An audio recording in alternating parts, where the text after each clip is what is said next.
उज्जैन पहुंची पूर्व मुख्यमंत्री उमा भारती ने किए बाबा महाकाल के दर्शन। मध्य प्रदेश की पूर्व मुख्यमंत्री उमा भारती आज उज्जैन पहुंची, जहां पर उन्होंने बाबा महाकाल के दर्शन किए और उसके बाद मीडिया से बातचीत की। आखिर सुनिए मीडिया से बातचीत के दौरान उन्होंने क्या कहा। द एसबी न्यूज के लिए ब्यूरो रिपोर्ट उज्जैन। किस तरह से अभी दर्शन हो पाए, क्या बहुत आनंद आया। मुझे व्यवस्था में कोई कमी नहीं लगी। सफाई भी बहुत अच्छी है, व्यवस्था भी अच्छी है और लोगों को कम से कम परेशानी में दर्शन हो जाएं और हमारे जैसे लोग भी उनके लिए परेशानी का कारण न बने, इस हिसाब से बहुत अच्छी व्यवस्था है। नरेंद्र सिंह तोमर जी को जिला संयोजक बना दिया है मध्य प्रदेश। जिला संयोजक जी प्रदेश संयोजक बना दिया चुनाव को देखते हुए, तो उसमें क्या है, कोई भी बन जाए, हमें सरकार बननी ही है।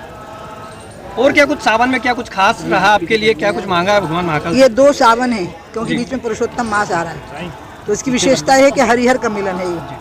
तो हरिहर का मिलन होने से क्या होता है, विष्णु पोषक हैं और शिव जो हैं वो अंत में सृष्टि का अपने अंदर लोप कर लेते हैं और फिर बाहर निकलती है जब सृष्टि, तो विष्णु उसका पोषण करते हैं।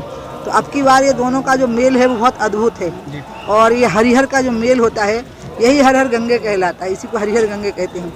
गंगा और क्षिप्रा, मैं हमेशा से बोल रही हूँ कि महाकाल को सिर्फ क्षिप्रा चाहिए है, ओमकारेश्वर को नर्मदा का जल अविरल चाहिए है।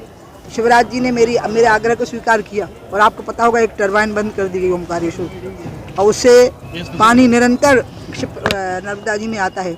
यहाँ पर भी क्षिप्रा का जल ही बाबा को चाहिए है, यही बाबा की सबसे बड़ी सेवा है।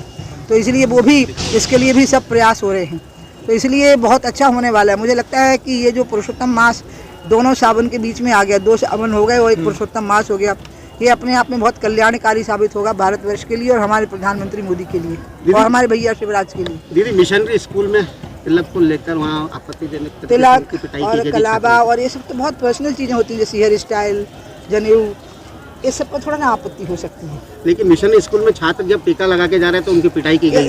इसको देखना सरकार का काम है, गृह मंत्री का काम है, शिक्षा मंत्री का।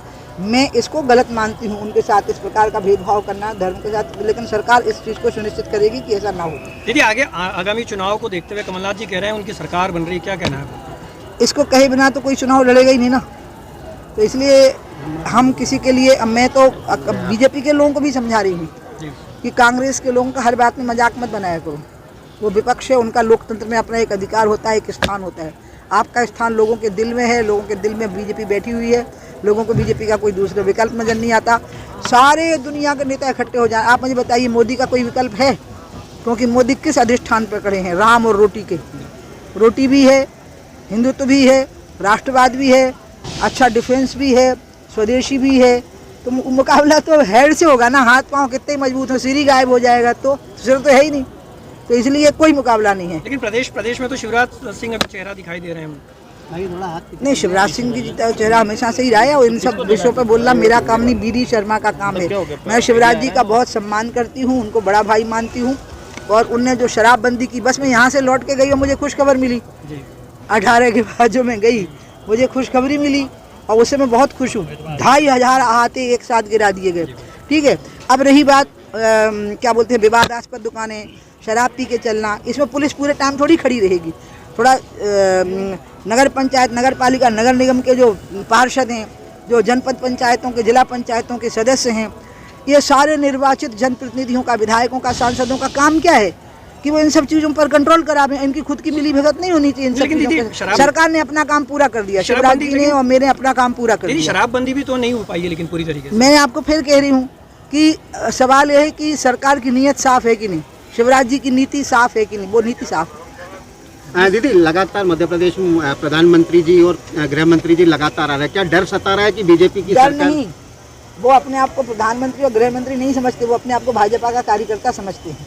यही हमारे भारतीय जनता पार्टी की ताकत क्या है कि हम नेता नहीं समझते, अपने आप को कार्यकर्ता समझते हैं। तो कार्यकर्ता के नाते वो मेहनत कर रहे हैं, प्रधानमंत्री के नाते उनकी जिम्मेवारी है कि वो सरपंच की लिए भी जिम्मेवारी लेंगे। और गृह मंत्री अमित शाह खुद बहुत कष्ट उठाए हैं, जेलों में रहे हैं वो भाजपा की रक्षा के लिए, हिंदुत्व की रक्षा के लिए, तो इसलिए वो लोग तपस्या कर रहे हैं, हम भी तपस्या कर रहे हैं, सब तपस्या कर रहे हैं। सिंधिया जी का चेहरा हो सकता है आने वाले